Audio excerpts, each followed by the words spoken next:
এই দেখুন কতটা সুন্দর লাগছে দেখতে চানাচুর।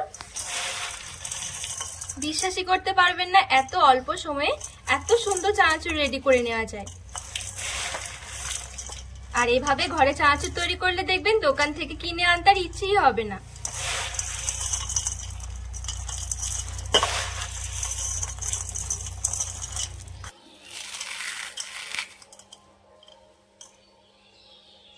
নমস্কার বন্ধুরা, নতুন একটা পর্ব দেখার জন্য আপনাদের সকলকে স্বাগত জানাই।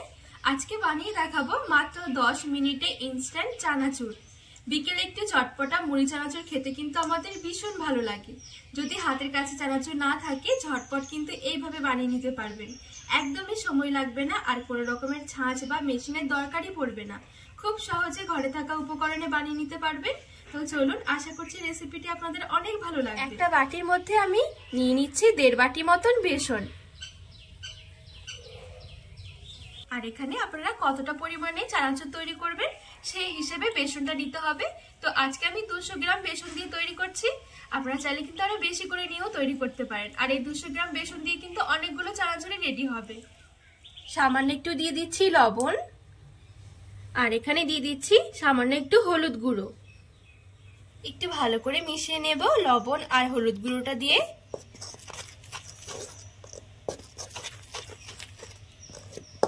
তো লবণ আর হলুদ গুঁড়োটা দিয়ে খুব ভালোভাবে নেড়েচেড়ে একটু মিশিয়ে নিয়েছি। এবারে অল্প অল্প করে জল দিয়ে বেসনটা একটু মেখে নেব। জলটা প্রথমে খুব বেশি একটা দেওয়া যাবে না, অল্প দিয়ে প্রথমে মেখে নিতে হবে।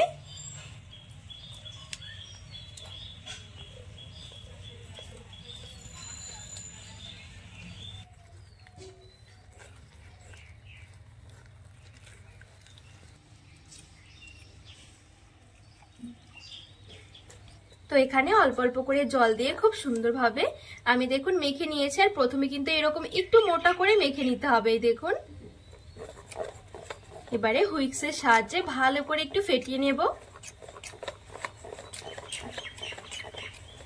আর অবশ্যই কিন্তু এই বেসনের ব্যাটার তৈরি করার আগে বেসনটা একটু চেলে নেবেন, তাহলে কিন্তু ব্যাটার খুব সুন্দর একেবারে স্মুথ হবে, কোনো রকমের দলা পাকানো থাকবে না। 1 থেকে 2 মিনিটের জন্য একটু হুইক্স দিয়ে একটু ফেটিয়ে নিয়েছি। আর এখন দেখুন বেসনের এই ব্যাটারটা একদম স্মুথ হয়ে গেছে। এবারে আজকে চানাচুরটা তৈরি করার জন্য আমি এখানে দেখুন এরকম একটা পাইপিং ব্যাগ নিয়েছি। যদি এরকম পাইপিং ব্যাগ হাতের কাছে না থাকে কোনো সমস্যা নেই, যে কোনো লিকুইড দুধের প্যাকেট নিয়ে নেবেন, বা লবণের প্যাকেট বা বেসনের প্যাকেট, যে কোনো এরকম ধরনের একটা প্যাকেট হলেই কিন্তু চানাচুরটা আপনারা তৈরি করতে পারবেন। এবারে পাইপিং ব্যাগের মধ্যে কিছুটা আমি বেসনের ব্যাটার ভরে নেব। তো এখানে 3 ভাগের 2 ভাগ ব্যাটারি আমি এই পাইপিং ব্যাগের মধ্যে ভরে নেব, আর 1 ভাগ ব্যাটার আমি এই বাটির মধ্যেই রেখে দেব।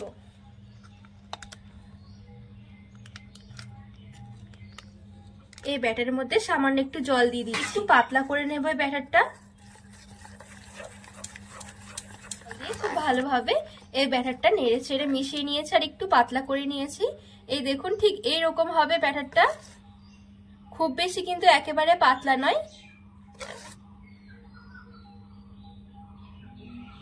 এবারে এদিকে আমি একটা কড়াইয়ের মধ্যে কিছুটা মতন সাদা তেল নিয়েছি। তেলটা গ্যাস ধরিয়ে বসিয়ে দিলাম, একটু ভালো করে গরম করে নেব। আর দেখুন আমি এরকম একটা তেল ঝাঁঝরি নিয়েছি। এই দেখুন, এগুলো কিন্তু সবার ঘরে আমাদের থাকে। এবারে যে এই ব্যাটারটা আমি রেডি করে রেখেছিলাম একটু পাতলা করে, এই ব্যাটারটা আমি এখানে দিয়ে দিচ্ছি।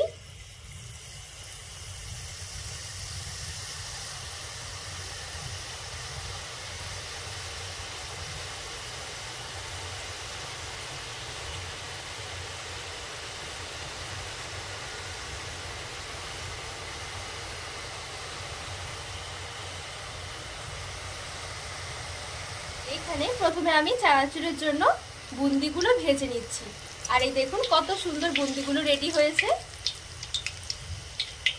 এবারে গ্যাসের আঁচটা মিডিয়াম থেকে লো আঁচের মাঝামাঝি রেখে একটু লালচে করে ভেজে নেব, তাহলে বুন্দিগুলো অনেক সুন্দর মুচমুচে থাকবে। আর এই পর্যায়ে গ্যাসের আঁচটা কিন্তু খুব বেশি বাড়িয়ে দেওয়া যাবে না, একটু হালকা করে রাখতে হবে, হালকা আঁচে ভাজতে হবে, তাহলে অনেকক্ষণ পর্যন্ত কিন্তু মুচমুচে থাকবে। বেশি আঁচে ভাজা হলে খুব তাড়াতাড়ি করে লালচে হয়ে যাবে আর তেল থেকে তোলার পরে কিন্তু একদম চিপসে যাবে। তো এই দেখুন এখানে আমি খুব সুন্দরভাবে বুন্দিগুলো লালচে করে ভেজে নিয়েছি। এই দেখুন, এবারে তেল ছড়িয়ে তুলে নেব।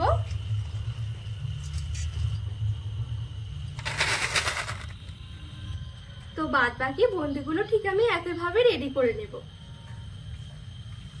এখানে কিন্তু কোনোভাবেই ঝাঁকড়াতে হবে না, এইভাবে শুধু ধরে রাখতে হবে, তাহলে দেখবে নিচ দিয়ে টপ টপ করে পড়তে থাকবে।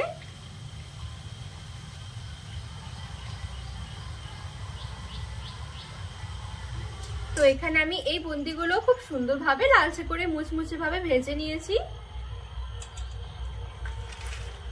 এবারে দেখুন আমি পাইপিং ব্যাগের মধ্যে যে কিছুটা ব্যাটার ভরে নিয়েছি, এই পাইপিং ব্যাগের সামনের দিকটা একদম সরু করে কেটে নিয়েছি। আপনারা চানাচুরটা কতটা মোটা বা সরু পছন্দ করেন সেই হিসেবে এখানে কেটে নিতে হবে। তো আমি এখানে দেখুন খুব বেশি একটা মোটাও করিনি, আবার খুব বেশি একটা সরুও করিনি। এই দেখুন তেলের মধ্যে এইভাবে করে দিয়ে একটু ভেজে নেব।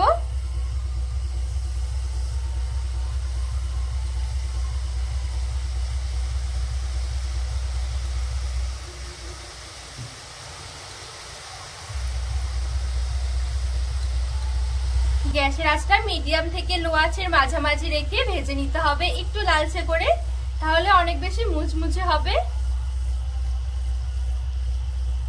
হয়ে গেছে এই দেখুন।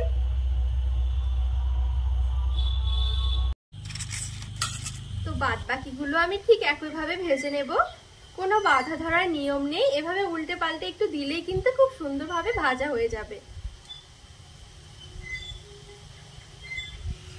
তো এই দেখুন এটাও খুব সুন্দরভাবে ভাজা হয়ে গেছে।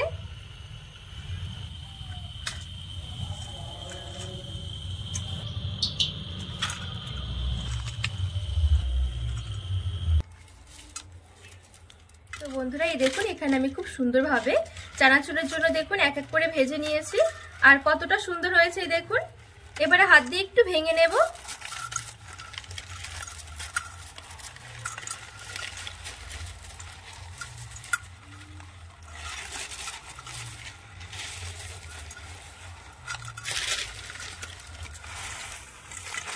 তো এই দেখুন এখানে আমি খুব সুন্দরভাবে এরকম ছোট ছোট করে ভেঙে নিয়েছি। এবারে এদিকে বাটির মধ্যে আমি হাফ বাটি মতো নিয়েছি পাতলা চিড়ে। চিড়েটাকে আমি কোনোভাবে কিন্তু ধুইনি, ভেজাইনি, এমনি শুকনো চিড়ে রয়েছে। এবার আমি তেলের মধ্যে চিড়েটা দিয়ে একটু ভেজে নেব।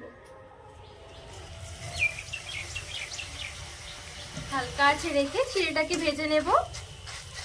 আর এই চিড়েটা কিন্তু কয়েক সেকেন্ডের মধ্যেই ভাজা হয়ে যায়। তো এই দেখুন খুব সুন্দরভাবে চিড়েটাও ভেজে নিয়েছি। তো এইবারে দেখুন আমি চানাচুরের মধ্যে দেওয়ার জন্য এখানে কিছুটা মটর ডাল নিয়েছি। ডালটাকে আমি আগে থেকে একটু ভিজিয়ে রেখেছিলাম, ভিজিয়ে ওপরে জলটা আমি শুকিয়ে নিয়েছি। এটা কিন্তু অপশনাল, যদি হাতের কাছে থাকে তাহলে দিতে পারেন, চানাচুরটা খেতে ভালো লাগবে, আর না থাকলে না দিলেও হবে। এবারে ডালটা আমি তেলের মধ্যে দিয়ে একটু ভেজে নেব।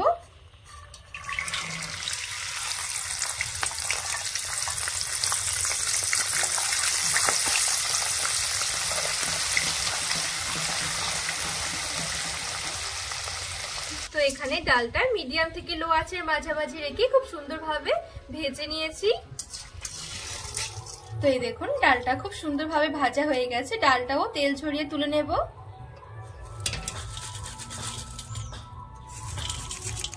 এবারে চানাচুরের মধ্যে দেওয়ার জন্য কিছুটা নিয়েছি বাদাম, বাদামটাও খুব সুন্দরভাবে ভেজে নেব। চানাচুরের মধ্যে দেখবেন একটু বাদাম হলে বেশি খেতে ভালো লাগে। তো কিছুটা মতন বাদাম নিয়ে তেলের মধ্যে ছেড়ে দিচ্ছি।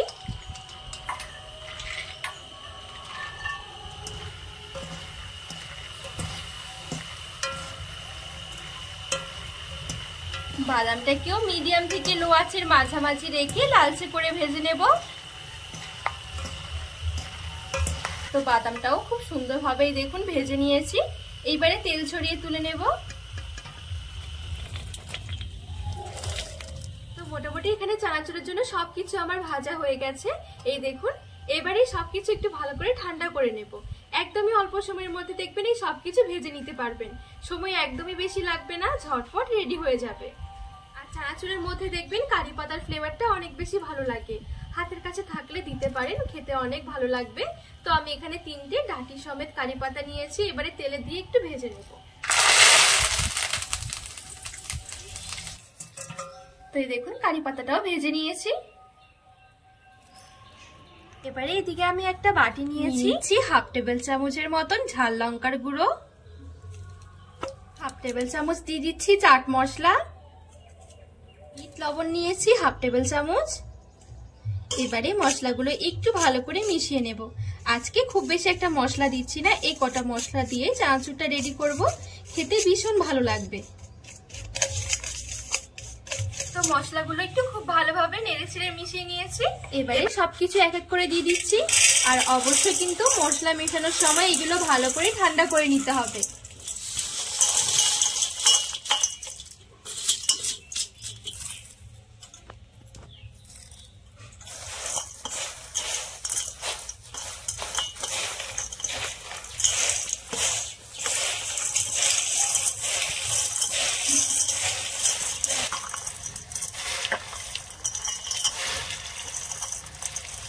তো এই দেখুন সবকিছু খুব ভালোভাবে মিশিয়ে নিয়েছি মশলার সাথে।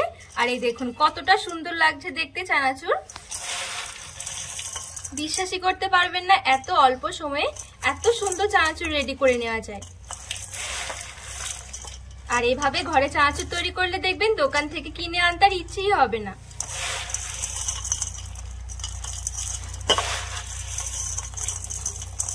তো এখন কিন্তু চটপটা চানাচুর একেবারে রেডি। বিকেলে চায়ের সাথে খাওয়ার জন্য ঝটপট বানিয়ে নিতে পারবেন, একদমই সহজ। দেখবেন একবার দেখাতে যে কেউ বানিয়ে নিতে পারবেন।